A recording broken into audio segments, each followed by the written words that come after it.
धीरे धीरे हो रहा है सच्चाई का खुलासा और झूठ का पर्दाफाश। जी हाँ सत्संगत जी, सभी सत्संगत के लिए छत्रपति केस जो मर्डर है हजूर पिताजी के ऊपर लगा हुआ है, जिसमें हजूर पिताजी को 2017 में हजूर पिताजी को उम्र कैद की सजा हुई थी, उसमें फाइनली अब धीरे धीरे बात निकलकर सच सामने आ रही है। सभी सत्संगत के लिए इंपॉर्टेंट जानकारी है। सबसे पहले तो सभी सत्संगत के लिए प्यार भरा नारा, धन धन सदगुरु तेरे आसरा। सदगुरु जी की प्यारी सत्संगत जी, आप सभी सत्संगत को बताते हुए खुशी हो रही है कि हजूर पिताजी का जो यह केस है, छत्रपति जो पत्रकार छत्रपति थे उनका जो मर्डर हुआ था, वो हजूर पिताजी के ऊपर जो है आरोप लगाए गए थे।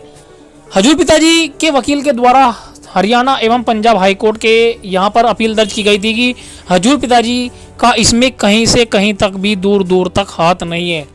तो अब वह बात सच निकलकर सामने आ रही है। सच बात निकलकर क्या सामने आई है, सभी सत्संगत के लिए इंपॉर्टेंट जानकारी लेकर आए हैं। तो सभी सत्संगत से हाथ जोड़कर विनती करना चाहते हैं, कृपया करके इस वीडियो को लाइक कर देना है और ज़्यादा से ज़्यादा सत्संगत को इस वीडियो के बारे में शेयर कर देना है, क्योंकि हम जिस चीज़ के लिए तपस्या कर रहे हैं, हजूर पिताजी को सभी सत्संगत के बीच में बुलाने के लिए दिन रात भजन सिमरन कर रहे हैं, अपने लिए भजन कर रहे हैं, संगत के लिए भजन कर रहे हैं और पूरे समाज के लिए जो है भजन कर रहे हैं, आखिरकार उसका हमें फल बहुत ही जल्द मिलने वाला है। तो सभी सत्संगत वीडियो को लाइक कर दे और इस सूचना को, पूरी जानकारी को आपको सुनना है और इस वीडियो को ज़्यादा से ज़्यादा सत्संगत को शेयर भी कर देना है। लाइक कर देते हैं तो ऑटोमेटिकली ज़्यादा से ज़्यादा सत्संगत के पास यह वीडियो पहुंच जाती है। सत्संगत जी, जैसे कि आप सभी को पता है कि हजूर पिताजी के जो है वो हाई कोर्ट में सुनवाई हुई थी। इस बारे में हाई कोर्ट में बिल्कुल पुख्ता सबूत के साथ यह साबित जो है खुलासा हुआ है। अभी तक तो फाइनल रूप से कोई फैसला नहीं आया है, लेकिन हाई कोर्ट के जो है हाई कोर्ट से जो फैसला आया है उसमें जब इस चीज़ की सुनवाई हुई तो उसमें इस बात का खुलासा हुआ है कि उसमें हस्ताक्षर जो गोली लगी थी छत्रपति पत्रकार थे जो, उनको जो गोली लगी थी उन गोलियों के कहीं से कहीं तक भी हस्ताक्षर नहीं है। जो हजूर पिताजी के यहाँ पर जो है जो कानूनी रूप से लाइसेंसी हथियार है उनसे मिलती जुलती बिल्कुल भी नहीं है। 19-20 का नहीं बल्कि 19-20 लाख का फर्क कहना होगा, क्योंकि वह जो है कानून के दायरे में हजूर पिताजी के पास जो भी हथियार है, जो लाइसेंसी रिवॉल्वर है, उनमें जो गोलियां हैं उनसे कहीं से कहीं तक भी इस चीज़ का इस्तेमाल नहीं है, बिल्कुल मेल नहीं खाते। यह सूत्रों के मुताबिक पता चला है, न्यूज़ के माध्यम से हमें भी पता चला है, आप सभी को हम बताने जा रहे हैं। तो सभी सत्संगत इसके लिए बधाई के पात्र है कि कहीं से कहीं तक भी जो गोली छत्रपति को लगी थी वो कहीं से कहीं तक भी मेल नहीं खा रही है।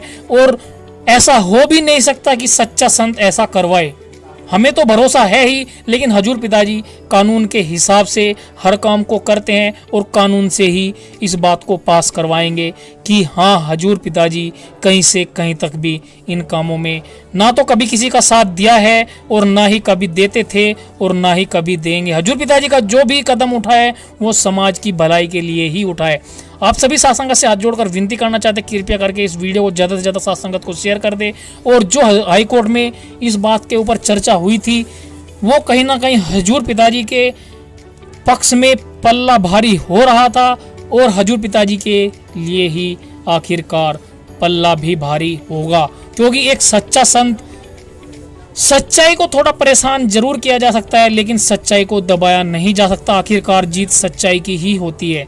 हजूर पिताजी के लिए आप सभी सत्संगत को फिर से भजन सिमरन करना है और जिस प्रकार से हम सेवा सुमरन जैसे भी हमें दी जाती है, सेवा दी जाती है, हमें उसको ईमानदारी से निभाना है, क्योंकि हम हजूर पिताजी को अपने पास बुलाने के लिए अपने लिए ही बुलाते हैं, ना कि हजूर पिताजी के लिए हम भजन सिमरन करते हैं। हम अपने लिए ही वह भजन सिमरन करते हैं, क्योंकि हम भजन सिमरन करेंगे तो इसमें हमारा ही फायदा है, क्योंकि हजूर पिताजी हमारे बीच में आएंगे तो हमें गाइड करेंगे और हम उससे सीख लेंगे अपने जीवन को चलाने की, अपने जीवन में आने वाले ऐसे दुखों की, क्योंकि जब इंसान इस धरती पर आता है तो उसे दुखों का सामना ऑटोमेटिकली करना ही पड़ता है।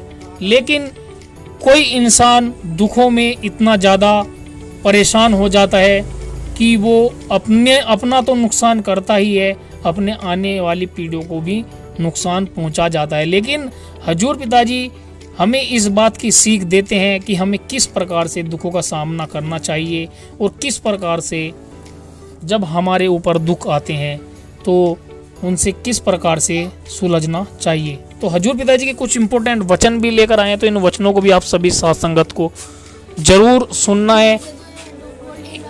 इन वचनों को अगर आप सुनते हैं, अपने जीवन में उतारते हैं, तो आपका जीवन बहुत ही ज़्यादा सफल होता है और आप हजूर पिताजी के वचनों को सुनकर इन पर अमल कमाते हैं तो आप अंदर बाहर से खुशियों के हकदार जरूर बन जाते हैं। हजूर पिताजी कुछ इंपॉर्टेंट वचन लेकर आए हैं, इन वचनों को सुनना है।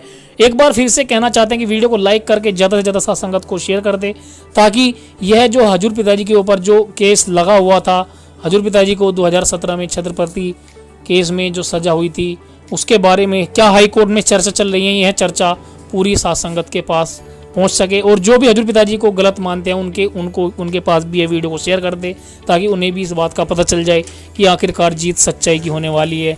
और सभी साथ संगत के बीच में हमारे संत डॉक्टर गुरमीत राम रहीम सिंह जी इंसा फिर से पधारने वाले हैं। एक बार फिर से कहना चाहते हैं, वीडियो को लाइक कर दे।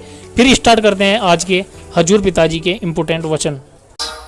शाह मस्तान जी दादा रहबर का MSG भंडारा मनाया जा रहा है। वो सतगुरु मौला जिन्होंने सच्चा सौदा बनाया, सजाया, चलाया, उस दादा रहबर को अरबों खरबों सजदे करते हुए आप सबको बहुत बहुत आशीर्वाद कहते हैं, बहुत बहुत बधाई देते हैं कि आप वचनों पे पक्के रहें, दृढ़ यकीन रखें और मालिक फिर कोई कमी ना छोड़े। साईं मस्ताना जी महाराज दाता रहबर दोनों जहान के मालिक, सीधा सादा बाणा वेशभूषा और ऐसी आवाज जिसको खिताब मिला खुदा की आवाज होगी। ये कोई छोटी बात नहीं होती। श्रावण शाह साईं जी महाराज ने, मस्ताना शाह जी के गुरु जी ने उन्हें ये वचन किए, तो जो भी आवाज बोलते, जो भी वचन करते और जो कोई भी सुनता कायल हो जाता। मुल्तानी भाषा, जो भी भाषा बोलते, सो पता चलता कि आखिर साईं जी की वो आवाज वाकई अल्लाह गौड़ खुदा रब मालिक की आवाज।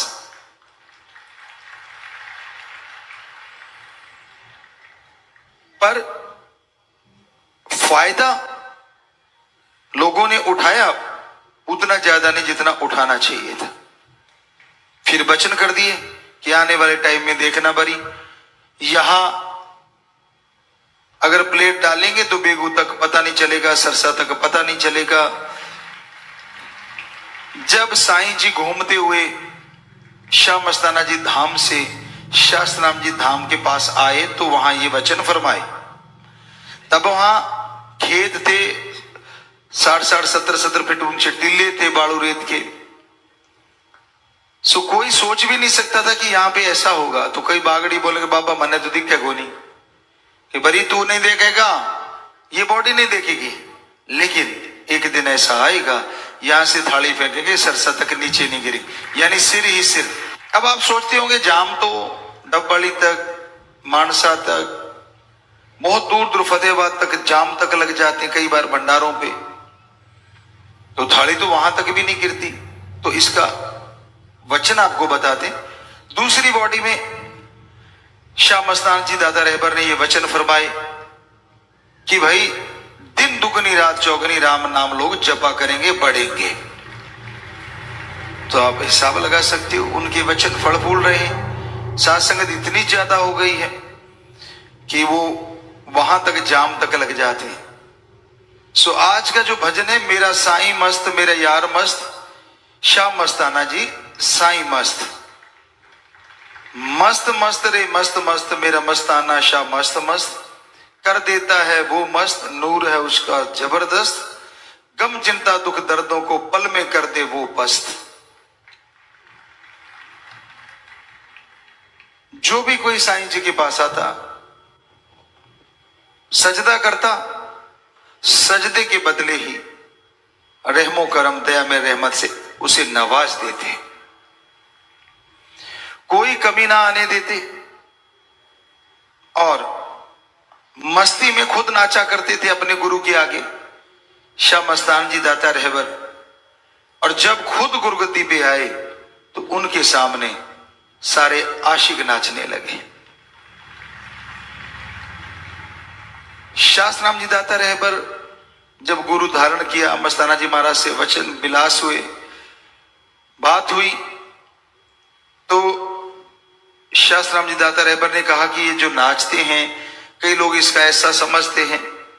तो मस्ताना शाह ने वचन किए दाता रहबर ने कि तेरे आगे तो बड़े बड़े झूठे भी नाचा करें। अब आपने देखा होगा तब मस्ती मनाया करते, खूब नाचते, पर अब दिन दुगनी रात चौगनी, अब लाखों करोड़ों नाचते हैं, क्योंकि ये मस्ती का दरबार है। शाह मस्ताना, मस्ती का खजाना, दोनों जहां वाला मस्ती का खजाना मस्ताना। सो बेपरवाह जी ने ये डेरा बनाया, चलाया, और चारों ओर मस्ती ही मस्ती।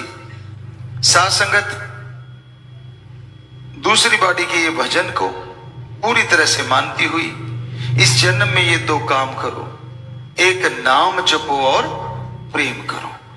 आपस में बेगर्ज निस्वार्थ भावना से प्यार, परमात्मा अल्लाह वाहिगुरु गौड़ खुदा रब का नाम जपना, सर्व धर्म का सत्कार, ऊंच नीच का कोई भेदभाव नहीं। सो इस तरह से ये डेरा सच्चा सौदा आगे बढ़ता चला गया। और आज हमारे बच्चे, हमें गर्व है, इन वचनों पे 100% अमल करते हैं। इस जन्म में ये दो काम करो, एक नाम जपो और प्रेम करो, किसी जीव का दिल न दुखाना कभी, मौत याद रखो मालिक से डरो। किसी जीव का दिल अपने बुरे कर्म करके मत तड़पाओ, ठगी मत मारो, बेईमानी मत करो, किसी को गलत मत बोलो। और इसका मतलब ये नहीं है कि अब जवाब नहीं देना किसी बात का, दीनता से, नम्रता से भी जवाब दिया जा सकता है। इसलिए आप दीनता नम्रता से बात करें, प्यार से बात करें, सारे के सारे। सो साईं जी ने गम चिंता दुख दर्दों को पल में कर दे वो पस्त, की ऐसी मस्ती छोड़ी जो गम दुख दर्द चिंताओं को पल में पस्त कर देते, खत्म कर देते। शाह मस्ताना जी अनामी से आए, रूहों को रब से मिलाने लिए, पिता पिलामल जी के घर आए, मां तुलसा के जाए, कण कण है रुशनाने के लिए। कहां कण कण है रुशनाने लिए। सो पिता श्री पिलामल जी, माता श्री तुलसा बाई जी के घर जन्म लिया, बिलोचिस्तान, कोटड़ा गांव, गंधेर तहसील। तो उस एरिया में शाह मस्ताना जी दाता रहबर ने जन्म लिया, अपने पाक पवित्र चरण टिकाए, चारों तरफ जय जयकार होनी थी। उन आत्माओं को सुकून मिला, चैन मिला, जो सच्चे सतगुरु की चाह में तड़प रही थी कि हमारा आवागमन खत्म करने वाला कब आएगा। तो अनामी से आए रूहों को रब से मिलाने के लिए, कि आत्माएं परमपिता परमात्मा से मिल जाएं, रब से मिल जाएं। और यही नहीं, कण कण रोशनाने लिए, रोशनी, नूरानी रोशनी, रूहानी रोशनी। अदरवाइज तो सूरज की रोशनी होती है, रात को लाइट की हो जाती है। पर जो आत्मा को परमात्मा का रास्ता दिखा दे, वो रोशनी, जिसमें लाखों करोड़ों किलोमीटर का अंधकार है, उसमें से आत्मा को निकाल के ले जाए, वो रोशनी, वो अनहद बाणी, तुर्की बाणी, बांगे इलाही, कलमा पाक, the God's voice and light, Sai ji ने बताया आप सबके अंदर है। इसका अभ्यास करो। हम जो आपको शब्द बताएंगे तो अंदर की रोशनी आवाज से जुड़ जाओगे और मालिक के नजारे जरूर पाओगे। बन के डॉक्टर रूहानी आई मौज मस्तानी, आवागमन का रोग मिटाते हैं, पाप जुल्मों सितम रुकवाने, प्रेम की गंगा बहाने सच्चा प्रेम करना सिखाते हैं। मरीज डॉक्टर के पास जाता है अपना इलाज करवाने, क्या डॉक्टर बिना वजह किसी के घर जाता है? नहीं, उसको बुलाया जाता है। मरीज उसके पास चल के आते हैं। पर ये साईं मस्ताना जी दाता रहबर ने कमाल किया कि वो अनामी छोड़ के अपने मुरीदों के पास आ गए, जो तड़फ रहे थे परमपिता परमात्मा को पाने के लिए। कब हमें मालिक मिले, कब हम आवागमन से मुक्त हो जाएं, जीते जी गम दुख दर्द चिंताओं से मुक्ति मिले, रोगों से मुक्ति मिले। तो ऐसे डॉक्टर बन के आए रूहानी, आई मौज मस्तानी आवागमन का रोग मिटाने लिए। 84 लाख जोनिया जीव भोग के आया है, मनुष्य भोग के आया है। कितना समय लगा होगा, 1 साल भी लाए 84 लाख साल। और बहुत सी जोनियां ऐसी जिसमें सैकड़ों और हजारों साल भी जीवात्मा को रहना पड़ता है। तो कोई समय का अंदाजा नहीं कितना समय भोगने के बाद यह मनुष्य शरीर मिला, जिसे आप बिना वजह चुगली, निंदा, ठगी, बेईमानी कर करके बर्बाद कर रहे हैं मनुष्य रूपी समय को, बेशकीमती समय को। इसमें राम का नाम लोगे तो दिन भर में जो जाने अनजाने में कुछ गलत हो गया, रात को सुमण करते ही उसका फल खत्म हो जाएगा। आपको फिर से एक चैन, एक करार, एक शांति मिलेगी। तो आप साईं मस्ताना जी दाता ने गुरुमंत्र जो बताया उस पर अमल करें। कई बार अनजान आदमी ये सोचने लग जाता है कि साईं जी ने 5 शब्द दिए थे, पर शाह सतनाम जी दाता रहबर ने यानी साईं मस्ताना जी जब दूसरी बॉडी में आए तो उसके 3 कर दिए। कईयों ने सवाल भी उठाए। तो दूसरी बॉडी में बेपरवाह जी ने फरमाया कि संत चाहें तो 1 शब्द देके कर सकते हैं, अभी तो 3 ही दिए हैं। अंदर कोई ऐसा नहीं कि हजारों आवाजें आ रही हैं, वो तो एक उदाहरण देने के लिए, जैसे सितार बजता है, मंदिर की घंटियां दूर से सुनो, रबाब बजती है दूर से सुनो, यानी तार वाले साज, और उसकी जो आवाज है, शंख हो गया, लेकिन ऐसा नहीं वो एक दूर से सुना जाएगी मीठी आवाज, तो वो अगर मिला दें तो अनहद वाणी इससे करोड़ों अरबों गुना मीठी है। तो वो वाणी सुनोगे, आपको जीते जी आवागमन से मुक्ति का एहसास होगा कि वाकई आवागमन से मुक्त इस तरह से होंगे, वरना मुक्ति तो मिलनी है। क्योंकि साईं जी ने वचन ऐसे जबरदस्त किए, एक पैर यहां पे, दूसरा सचखंड में। कि गुरुमंत्र ले लिया इसका मतलब ये नहीं है कि सच्चे सौदे का गुरुमंत्र खा ली जाए, आवागमन से तो मुक्त करवा के छोड़ेगा। तो बन के डॉक्टर रूहानी आई मौज मस्तानी आवागमन का रोग मिटाते हैं, पाप जुल्मों सितम रुकवाने, प्रेम की गंगा बहाने सच्चा प्रेम करना सिखाते हैं। यहां क्या कहा जाता है एक दूसरे को? भाई जी, प्रेमी जी। प्रेमी जो ओम हरि अल्लाह वाहिगुरु सतगुरु का आशिक है। बेपरवाह जी ने दूसरी बॉडी में प्रेमी शब्द दिया, और सच्चा प्रेमी तो वही है जो नूरानी रूहानी प्यार करे। जिस्मानी करते हैं वो गंदगी हो जाती है, रिश्ते टूटते रहते, खत्म होते रहते, बनते रहते हैं, और काम वासना में इंसान इतना खो जाता है, इतना फंस जाता है कि उसको रिश्तों के मायने पता ही नहीं रहते। हमने एक भजन में लिखा है, रिश्ते जल गए बिन शमशान, मुर्दा शमशानों में जलता है, आज रिश्ते बिना शमशान के जल रहे हैं। कोई राम नाम का पुजारी होगा, कोई भक्ति करने वाला होगा जो इनसे बचा है, वरना तो रिश्ते खत्म होते जा रहे हैं। स्त्री पुरुष का रिश्ता नर मादा का बच रहा है। तो हमारे भगत प्रेमी आपस में जी नहीं करते, बल्कि रिश्तों में भी ठोक के पैरा देते हैं। धन्य उनके माँ बाप, धन्य परिवार जो बच्चे ऐसा करते हैं। तो यहां बहन जी, भाई जी, प्रेमी जी, यानी भाई भाई को मिलता तो प्रेमी जी, भाई अगर इधर बहनों को मिलता तो बहन जी, और वो भाई, भाई जी या बाई जी, ये वर्ड रखे गए हैं। प्रेमी आपस में मिलते हैं तो प्रेमी जी, बहनें बहनें मिलती है वो भी कह सकती हैं। सो ये जरूरी है मर्यादा। तो भाई सच्चे दाता रहबर आए, प्यार मोहब्बत की गंगा बहाने।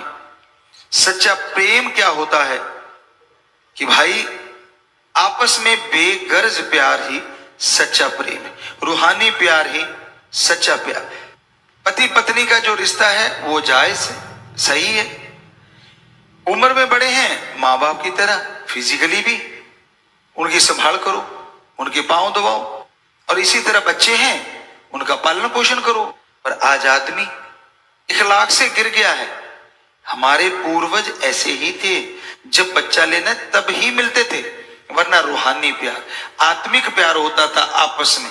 एक दूसरे की संभाल, एक दूसरे का साथ देना, एक दूसरे की भावना की कदर करना, एक दूसरे का सम्मान करना, ये होता था भाई। तो साईं जी ने ये बता रहे हैं कि ऐसे प्रेम करना चाहिए। लेकिन आज हमारे सत्संगी, हमारे प्रेमी सज्जन, बेटे बेटियां, इनको छोड़ दें, बहुत कम लोग हैं जो भावना के तहत प्यार करते हैं। एक ही भावना छाती जा रही है और वो है काम, वासना, सेक्स, शारीरिक संबंध। बड़ा दर्द होता है सीने में जब सुनते हैं। अखबार में एक लिखा हुआ हमने पढ़ा कि एक रात के मेहमान भी होने लग गए रिश्ते, सिर्फ एक रात। पढ़ के इतना दर्द हुआ कि हम वो संस्कृति जब बच्चा लेने तब आपस में मिलते थे, और आज सिर्फ एक रात के लिए। आप कौन हो, कहां से हो, कोई नहीं पूछेगा। सिर्फ एक रात का रिश्ता, और वो भी शारीरिक रिश्ता, काम वासना का रिश्ता। अरे पशुओं से भी गए गुजरे हो गए। तो कहने का मतलब ये सच्चा प्रेम करना साईं मस्ताना जी ने, शास्त्राम जी दाता रहबर ने सिखाया। नशे से मुक्त कराने, मांसाहार जड़ से मिटाने, दया भावना सिखाने आए हैं। खुद ही अहंकार मिटाने, मन माया से बचाने, बन सेवादार दाता आए हैं, बन सेवादार दाता आए। नशा किसी एक स्टेट की समस्या नहीं। बोलने में बोल देते हैं पंजाब, लेकिन हमने देखा सभी स्टेटों में नशा एक घटा घनघोर की तरह छाता जा रहा है, एक दीमक की तरह आदमी को खत्म करता जा रहा है। और नशे के गुलाम फिर नशे के गुलाम होते हैं। मां बाप को बेचते देखा, बहन भाइयों को बेचते देखा। आपसे प्यार कब करते हैं नशेड़ी? जब उनको माया रानी की जरूरत होती है। बुरा ना मनाना, 200 के %100 सच है। जो हद से ज्यादा नशेड़ी हो जाते हैं आपको बात नहीं करेंगे। दो ही कारण हो सकते हैं, एक तो पैसा और एक काम वासना। क्योंकि नशे से ब्लड सर्कुलेशन तेज हो जाता है, और तेज होने से काम वासना की विचार कई गुना बढ़ जाते हैं। झगड़ा करने के मूड में ही रहता है वो नशेड़ी। तो ऐसे नशों से मुक्त करवाने, मांसाहार जड़ से मिटाने, मांस अंडा खाना, अपने आप को फन्ने खा बताना, ये गलत है। भक्तों को भी हाथ जोड़ के विनती, कोई भी रिश्ते नाते में ऐसा हो उसके कहने में ना हो, उसको छुड़वाने की कोशिश करो, उसका जूठा ना खाओ। पिछली बार भी हमने टॉपिक चलाया था, शायद आपके याद हो, कि जूठा ना खाओ ना खिलाने दो। भक्ति कटती है। फिर आप कहते हो मेरी जल्दी से बात की पूर्ति क्यों नहीं होती? तो भाई आप भक्ति खुद ही खत्म करते जा रहे हो, क्योंकि आपकी भावना में अंतर आ जाएगा।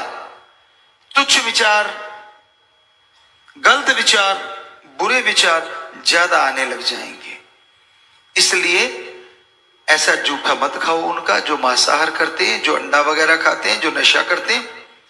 चाहे कोई भी रिश्ता कितना भी करीब क्यों ना हो, भक्ति से करीब, अपने सतगुरु, अपने अल्लाह ओम दाता से करीब कोई हो ही नहीं सकता एक भक्त के लिए। सो नशे से मुक्त, इसका मतलब ये नहीं कि आप वहां दिखाओ कि मैं तो जूठा नहीं खाता। इसको सिंपल वे में लो कि भाई मेरे को एलर्जी, मेरे को फला, मेरे को ये, इसलिए डॉक्टर ने मुझे अकेला खाने को कहा है। एक छोटा सा झूठ अगर रिश्तों को जोड़ के रखता है तो कोई हर्ज नहीं, क्या हर्ज है? और भक्ति को जोड़ के रखता है तो, या फिर प्यार से, अगर कोई जाति नहीं करता, आराम से अलग अलग खाओ ना। कोई भी नशा करता है, वेश्यावृत्ति करता है और मांस अंडा खाता है, अगर कोई भक्त जूठा खाता है तो उसकी भक्ति कटनी शुरू हो जाती है। उसके अंदर गंदे गंदे विचार, नेगेटिव थॉट्स बहुत आने शुरू हो जाते हैं। उसको खुद को नहीं पता चलता कि ये क्या हो रहा है। तो ये जरूरी है। और दया की भावना, कोई दर्द में कहराता मिलता है, पशु पक्षी परिंदा इंसान, उसकी मदद करो। ये साईं जी ने, शास्त्र नाम श्यामस्तान जी ने बताया। खुद ही अहंकार मिटाने, मन माया से बचाने, बन सेवादार दाता आए। खुद ही मैं, मेरी, ये मेरा है, वो तेरा है, मैं ये कर सकता हूं, मैं वो कर सकता हूं, मेरे में ये, तेरे में वो। सो ये मैं मेरी रोको, अहंकार है। महाभारत अहंकार, रामायण में वो जो युद्ध हुआ, अहंकार। कोई भी युद्ध का ले लो आप, पहला विश्व युद्ध, दूसरा विश्व युद्ध, अहंकार। तो ये अहंकार कोई छोटी चीज नहीं है, बहुत बड़ी चीज। एक बंदे को ज्ञान आ गया, दूसरे को मूर्ख। तो अहंकार मिटाने, मन माया से बचाने, मन हावी रहता है। संत कितने भी वचन करते रहें, कुछ भी बख्श दें, कईयों का मन इतना अहंकारी होता है, मुड़ कुड़ के खोती बोड़ थल्ले, पंजाबी की कहावत। वो घूम घुमा के फिर से मन के चंगुल में फंस जाता है। बेटा जी, संत जो वचन करते हैं ना, उसी क्षण मान लो अगले क्षण आपकी जिंदगी वीरान से बहार में बदल जाएगी। पर आप मानते तो नहीं। सो बन सेवादार दाता आए हैं। बच्चे कई बार भजनों में या साथ संगत मिलती, सेवादार कह देते हैं जी आप में भगवान, आप तो भगवान हो। नहीं भाई, हम तो चौकीदार हैं, आपके नौकरों के नौकरों के नौकरों के भी नौकर हैं। कोई मान बढ़ाई नहीं, कोई ये भावना ही नहीं सोच के बैठते। ऊंचा बैठना पड़ता है, बोलने वाला दिखेगा नहीं तो सारे खड़े हो जाएंगे। दूसरा कारण कि आज कलयुग में महापुरुषों ने कहा है, जो राम अल्लाह वाहिगुरु गॉड की बात सुनेगा वो देवताओं से बढ़ के, तो आपके दर्शन हो जाएं, इसलिए भी ऊंचे बैठते हैं। और कोई मान बढ़े। रही बात, यहां से एक भी शब्द झूठ नहीं बोलते, कभी नहीं, ना 1948 से लेके आज तक, और आगे भी इसी बॉडी से काम लेना सतगुरु ने, सो कभी नहीं बोलेंगे। झूठ का तो मतलब ही नहीं है। किसी की जिंदगी बचाने के लिए हो सकता है संत पीर फकीर थोड़ा सा घुमा लें बात को, उसकी जान बच जाए। सीधा नहीं कहते तू मरने वाला है, कह देते बेटा तू सिमरण कर ले, नहीं तो हो सकता है तेरे को भरना पड़े दुख तकलीफ। ये नहीं बताते कि तेरी जान पे आ सकती है। क्यों ऐसा कहना? ऐसा लगता है शराफ दे दिया कि तू मरेगा, तो इसलिए थोड़ा घुमाना पड़ता है वहां, वरना संत झूठ नहीं बोलते। तो नौकरों के नौकर, मान लो हमारे बहुत बच्चे जो अमीर हैं, अब तो कोई गरीब है ही नहीं, सारे ही अमीर हैं। पर एक होता है कि ज्यादा ही अमीर, जिसके नौकर बहुत होते हैं, उसके मैनेजर नीचे मान लो कि एक बड़ा, उससे छोटा, उससे छोटा, उससे छोटा और सबसे छोटा। वो जो सबसे छोटा है, हमारी बताए हुए गुरु मंत्र को लेके राम की भक्ति करता है, तो वो हमें कहेगा कि गुरुजी भगवान से मेरा ये काम करवा दो, तो हम उसका वो काम परमपिता परमात्मा सतगुरु मौला से प्रार्थना करेंगे, काम करवाएंगे। हो गए ना नौकरों के नौकरों के नौकरों के नौकर। तो झूठ नहीं, सेवादार सेवा में लगे रहते हैं, दिन रात समाज की सेवा में, दिन रात सोते जागते। और इसलिए साईं जी की तरफ से हम पहली बॉडी से लेके आज तक अपने लिए यही शब्द चुनते हैं। रही बात भगवान की, हमें आप सब में जब से आए हैं, यहां भी कोई मिला, सब में हमारा शास्त्र नाम शाह मस्तान ओम दाता हरि नजर आ रहा है, परमात्मा अल्लाह वाहिगुरु। और किसी की अगर आंख है उसको इधर नजर आ गया तो कौन सी आफत आ गई। हमारा शरीर भी तो मनुष्य का है, आप में से दिख रहा है, इधर से भी दिखे, रहता तो हमारे अंदर भी है, आपके अंदर भी है। बात निगाह की, हमें तो हर जगह दिख रहा है, इधर भी उधर भी, ऊपर नीचे, जिधर निगाह मारते हैं तू ही तू, वही वो। सो आंख आंख की बात है। सो सेवादार बन के आए सच्चे दाता, उन्होंने कहा कि हम तो सेवादार हैं, आज भी कह रहे हैं। आगे आया जी, गाए जाए ना तेरे गुणगान ओ दाता मेरे महान, धरा कागज चाहे बन कलम बने। मीत तेरी गाए जो गुणगान, कबूल करना शाह मस्तान, दिन रात मुझ में शाये रहना, मुझे कृपा से चलाए रहना, मुझ में रहकर काम पूरा लेना, दो जहां में संग तू मेरे रहना और सदा रहना। परम पिताजी ने बोला, शाह मस्तान जी दाता ने अपने गुरु के लिए बोला, और अब तो वो तीनों बॉडियां बोल ही रही हैं कि सतगुरु के गुणगान गाए नहीं जा सकते। ऐसा क्या है, चलो ये बता दो। जिसकी जान बची, क्या है उसके पास शब्द कि मैं उस जान के बदले में गुणगान गा दूं? है आपके पास शब्द? कोई नहीं है ना, क्योंकि जान बाजार से तो मिलती नहीं, किसी दुकान से खरीदी नहीं जा सकती। शरीर सही सलामत रखा सतगुरु ने, बीमारी से बचा दिया, चोट लगने, खरोंच लगी और महान चोट से बच गए, इत्यादि इत्यादि। जो जरा बताइए, कपड़े बदल के पहन सकते हो, गाड़ी बदल सकते हो, क्या ये शरीर भी किसी दूसरे का ले लोगे? आप दो दोस्त हो, एक दूसरे पे जान छिड़कते हो, पति पत्नी हो, क्या एक दूसरे को शरीर दे सकते हो? ये भाई तेरी आत्मा इधर ले ले, तू बीमार है, काम कर, आके आप बदल लेंगे। ऐसा होता तो ठगियां बहुत पड़ती। शुक्र है मालिक ने ऐसा किया नहीं। सो ये जो शरीर है, इसको तंदुरुस्त अगर सतगुरु कर दे, क्या आपके पास शब्द हैं जिससे आप उसका गुणगान गा सकेंगे? सो सतगुरु इस शरीर को, आत्मा को और आपके दुनियावी काम धंधे को चुटकी में हल कर सकता है। ऐसे बन के आए साईं मस्ताना शाह, शास्त्र नामदाता रहबर, और वही काम कर रहे हैं जी।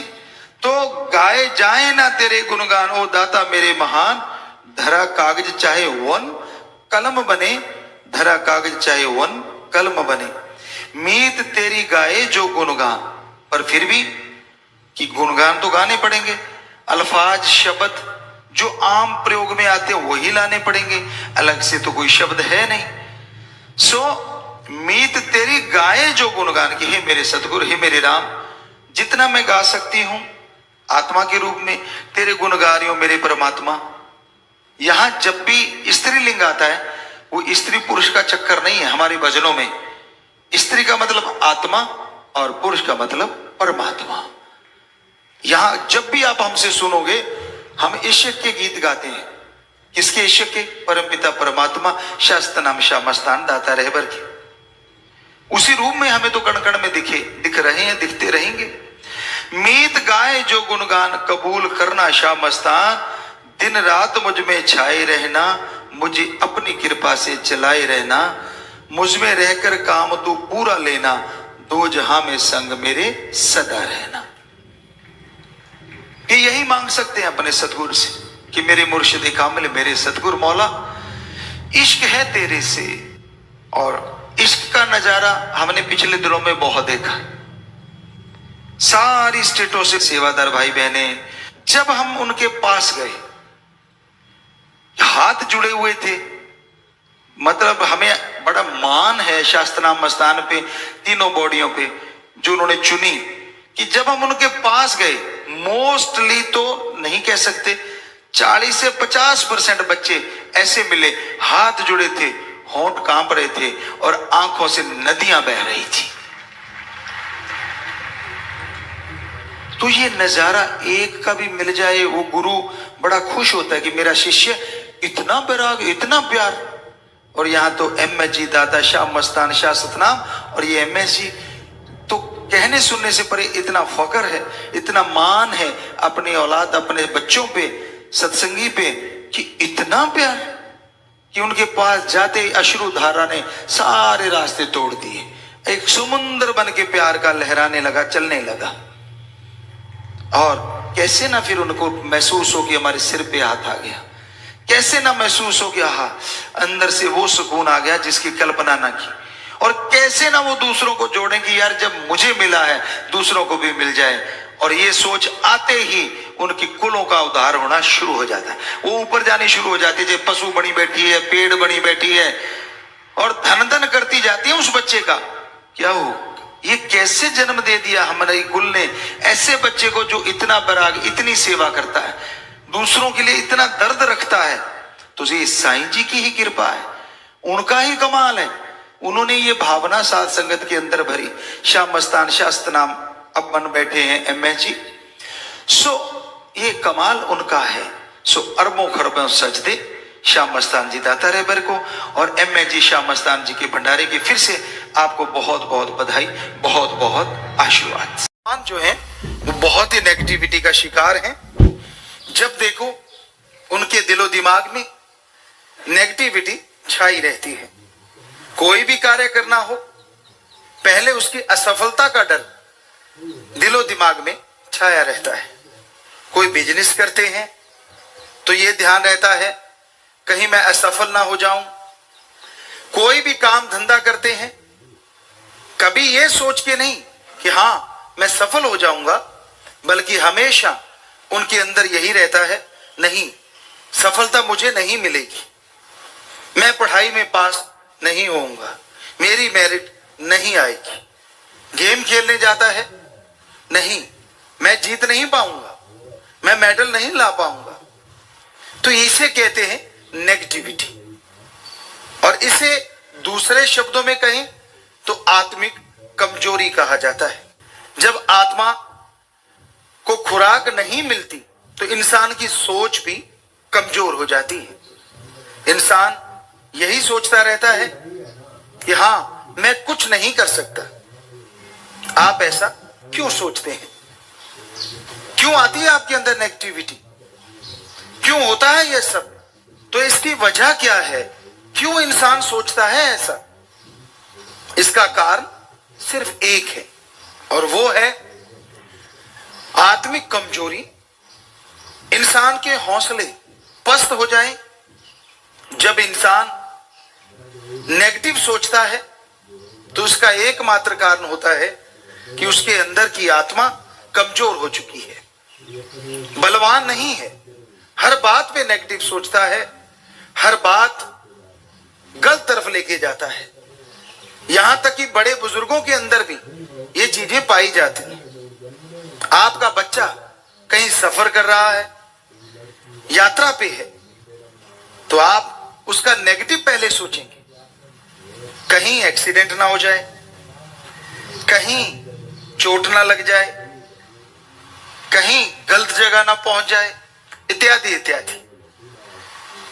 मां बाप ये भी तो सोच सकते हैं, नहीं, यात्रा बिल्कुल सही होगी, सही जगह पहुंचेगा, क्योंकि उससे पॉजिटिव रेज निकलती हैं। लेकिन ये तब तक नहीं निकलती जब तक आदमी के अंदर आत्मबल नहीं होता। और आत्मबल बाजार में कहीं से मिलता नहीं। आत्मबल के लिए कोई दुकानें नहीं खुली हुई। जिस तरह कोई भी आप साजो सामान लेते हैं, उसकी दुकानें हैं।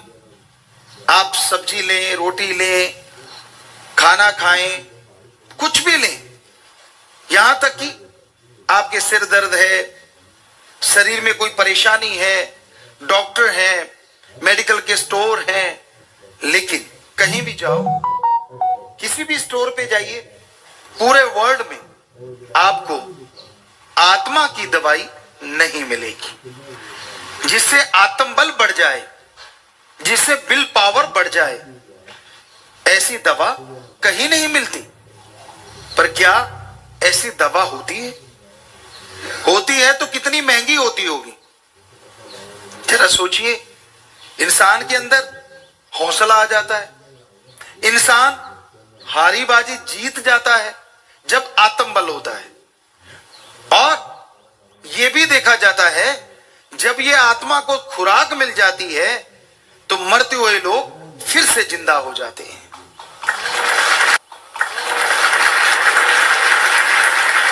तो इंसान सोचता है वो दवा बहुत महंगी होगी, क्योंकि ये दवा तो सबसे अलग है, मृत संजीवनी कह सकते हैं कि मरे हुए को जिंदा कर दे, हारी बाजी जिता दे।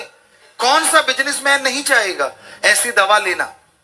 कौन सा बच्चा नहीं चाहेगा कि फेल से सीधा मेरिट पे ले जाए? और गेम में कहां आप तहसील स्तर पे, स्कूल स्तर पे हारते हैं और कहां नेशनल में गोल्ड मेडल आ जाए, या फिर वर्ल्ड में आप क्वालिफाई कर जाएं, आगे निकल जाएं। कौन नहीं चाहता ऐसी दवा?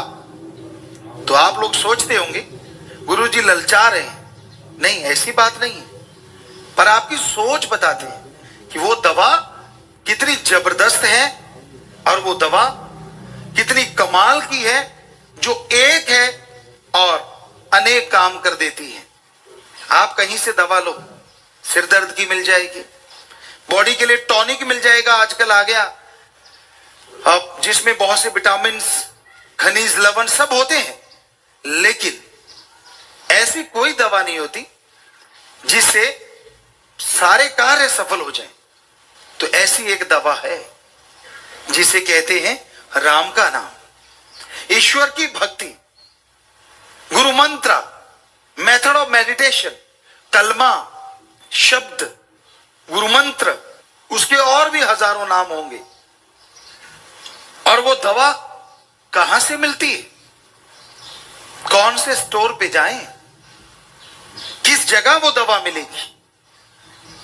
किसी स्टोर पे नहीं, कोई सच्चा संत, पीर फकीर मिले, उसकी सत्संग में जाओ और उसके वचन सुनो और अमल करो। जब आप सत्संग में जाएंगे, सुन के अमल कमाएंगे और वहीं से आपको वो दवा मिलेगी जिसे कहते हैं नाम, गुरु मंत्र, कलमा, शब्द, the gods words, method of meditation. तो वो शब्द ऐसे हैं जिनका अभ्यास करने से आत्मबल बढ़ जाएगा और आप जिंदगी के हर क्षेत्र में, खास करके अच्छे नेक क्षेत्र में सफलता की सीढ़ियां चढ़ते चले जाएंगे। लेकिन वो दवा कैसे लेनी होती है? उस दवा के लिए क्या कोई अलग जगह, अलग धर्म, अलग जात, मजहब में जाना होगा? जी नहीं। उस दवा को खाने के लिए, उस दवा को लेने के लिए जंगल, पहाड़, उजाड़ जाने की जरूरत नहीं। आपको अपना धर्म, जात, मजहब बदलने की जरूरत नहीं। जिस भी धर्म को आप मानते हैं, जिस भी कपड़ों में आप रहते हैं, आप रह सकते हैं। बस उस दवा को लेने के लिए थोड़ा समय निकालना होगा। जैसे आप सुबह सवेरे वॉक करते हैं, जिस तरह सुबह सवेरे घूमते हैं, आप घूमते रहिए, वॉकिंग करते रहिए, लेकिन ख्यालों से, अपनी जीभा से वो मंत्र, वो शब्द, वो कलमा दोहराते रहिए। आपको यकीन नहीं आता होगा, ऐसे कैसे संभव है? थोड़े से शब्द आपको इतनी शक्ति दे देंगे, ये कैसे हो सकता है? ये नहीं हो सकता। आपके अंदर इस तरह के विचार आ रहे होंगे। तो कहा करते हैं, हाथ कंगन को वारसी क्या और पढ़े लिखे को फारसी क्या। आप सत्संग में जब आएंगे तो संत वो शब्द, वो मेथड आपको बता देंगे और बदले में आपसे कभी कुछ नहीं लेंगे। तो आप उन शब्दों का अभ्यास चलते हुए कर सकते हो, लेट के कर सकते हो, बैठ के कर सकते हो, गाड़ी ड्राइव कर रहे हो, खाना बना रहे हो, खाना सर्व कर रहे हो, कपड़े धो रहे हो, नींद में जा रहे हो, लेटे हुए हो, यानी शारीरिक अवस्था कोई भी क्यों ना हो, वो मेथड तो, वो गुरुमंत्र, वो शब्द तो जीभा से, ख्यालों से दोहराने हैं, उसमें तो कोई दिक्कत आने वाली नहीं है। तो ऐसा अगर आप निरंतर करते रहेंगे तो आपका आत्मबल बढ़ता जाएगा। पर हो सकता है आप में से बहुत से ऐसे लोग हों जो यह सोचते हो कि ये आत्मबल जल्दी बढ़ाना हो तो क्या करें। इंसान की इच्छा होती है, यार क्यों ना जो काम साल में होता है उसे महीनों में कर दे और महीनों वाला दिनों में कर दे। तो क्या इस दवा के साथ भी ऐसा कुछ है? जी हां, ऐसा है, और वो है समय। अगर आप वास्तव में चाहते हैं कि बहुत जल्दी अपने आत्मबल को हासिल किया जाए, विल पावर को बढ़ा लिया जाए, तो उसके लिए एक समय है, और वो समय है सुबह 2 से 5 का। इस समय को धर्मों ने भी बहुत बड़ा दर्जा दिया है। हमारे हिंदू धर्म में इस समय को ब्रह्म मुहूर्त कहा है। हमारे सिख धर्म में इस समय को अमृत वेला कहा है। इस्लाम धर्म बांगे वक्त, इलाहिये वक्त, फर्ज, और इंग्लिश फकीर the gods pay time early morning between 2 to 5। Science भी मानने लगी है। क्या कहती है science? Early morning between 2 to 5, oxygen pure and मोर।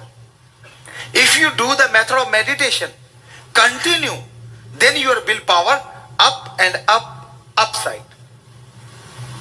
सारे धर्म वही बात कह रहे हैं, साइंस वही बात कह रही है। तो सुबह का समय सर्वश्रेष्ठ होता है, क्योंकि अगर विज्ञान की बात करें तो उसमें ऑक्सीजन शुद्ध और ज्यादा होती है। आत्मबल जल्दी बढ़ता है, ध्यान जल्दी जमता है, पर उसके लिए थोड़ी सी बातों का ध्यान रखना होगा। सुबह जब आप उठें, उठने के बाद फ्रेश हो लें, रफा जाएं, क्योंकि खाली पेट सर्वश्रेष्ठ होता है। पानी पी सकते हैं। अगर आपको नींद आ रही है तो मुंह धो लें, हाथ धो लें, पर शरीर में से अगर कोई स्मेल है, बू बदबू कुछ भी आ रहा है, तो नहाना जरूरी होगा। उसके बाद जब आप बैठने लगे तो जिस तरह से ये हम बैठे हैं, इसको सीधी भाषा में योगा का आसन कहें तो आसान आसन। अगर ऐसे में आपको तकलीफ है तो आप जिस तरह मुसलमान भाई नवाज अता करते हैं, घुटने औंधे मार के बैठना, उसको योगा में कहते हैं वज्र आसन। पर इन दोनों में अगर आपके घुटनों में या पीठ में, बैक में दर्द है तो ऐसे मत बैठे, क्योंकि यहां दर्द है, ध्यान वहां चला जाएगा। तो आप जैसे कुर्सी पे पांव लटका के बैठते हैं, जैसे बैठे और पांव लटका लिए, तो उस तरह से बैठ सकते हैं। और उसके बाद आप अपना ध्यान दोनों आंखों के बीच, नाक के ऊपर, ललाट, माथे की ये जगह, इस जगह को 10वां द्वार या तिल, मेहराब, very very deep sleep point कहा जाता है। तीसरा नेत्र, थर्ड नॉलेज आई या नॉलेज थर्ड आई भी कहा जाता है। हमारे शरीर में 9 दरवाजे हैं, 9 डोर हैं जो खुले रहते हैं। अगर बाहर से देखें तो वो 9 हैं। 2 कान, 2 आंख, 2 नाक, 1 मुंह और 2 इंद्रियां हैं। लेकिन यहां एक 10वां दरवाजा है जो बंद है। साइंस भी मानने लगी है। तो सारा कंसंट्रेट, सारा ध्यान यहां लगाना है और फिर गुरु मंत्र, मेथड ऑफ मेडिटेशन का अभ्यास करना है, उसको दोहराना है। जीभा से दोहराइए।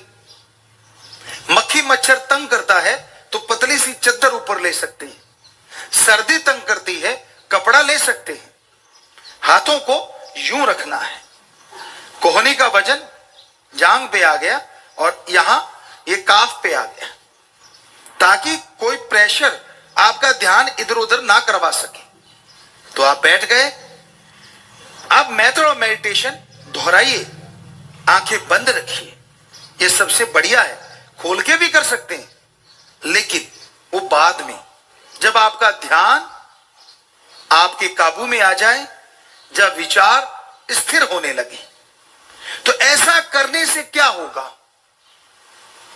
कैसे आएगा विल पावर ऐसा करने से? जैसे जैसे आप अभ्यास करते जाएंगे, वैसे वैसे आपकी बॉडी में एक ताजगी आने लगेगी। आपके शरीर में एक शक्ति आने लगेगी, जिसका मतलब है आत्मा शरीर में से सिमट रही है। अब आप कहेंगे, आत्मा रहती कहां है? सिर से लेके पांव के अंगूठे तक पूरी बॉडी में आत्मा की वजह से शरीर में शक्ति है, सब कुछ है। तो पांव से सिमटना शुरू करती है, यहां तक आती है। और फिर एक समय ऐसा आता है कि वो सिमट के यहां पहुंचती है। तो ये होता है आपका आत्म बल का बढ़ने का पहला स्टेप। जबरदस्त तरीके से बढ़नी शुरू होगी, जिसे कहते हैं बूस्ट अप, जबरदस्त तरीके से। और आत्म बल बढ़ता जाएगा। उससे क्या होगा? आमतौर पे कहा जाता है, इंसान अपने दिमाग का 5 से 10% हिस्सा इस्तेमाल में लाता है, इससे ज्यादा नहीं। तो जैसे जैसे आप भक्ति करते हैं, मेथड ऑफ मेडिटेशन करते हैं, गुरु मंत्र कलमा शब्द का जाप करते हैं, तो आत्म बल बढ़ता है। और उससे होता यह है कि जो आप दिमाग का 5 से 10% हिस्सा इस्तेमाल में लाते थे, वो 10 से 20% इस्तेमाल में लाना शुरू कर देते हैं। अगर आपको वैज्ञानिक तरीके से बताएं,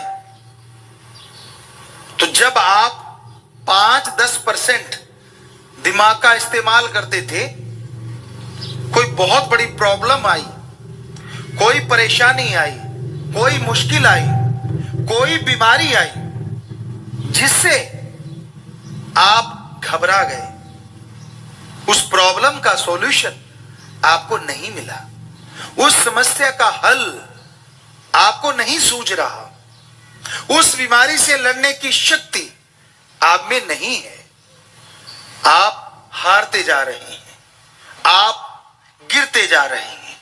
होता क्या है?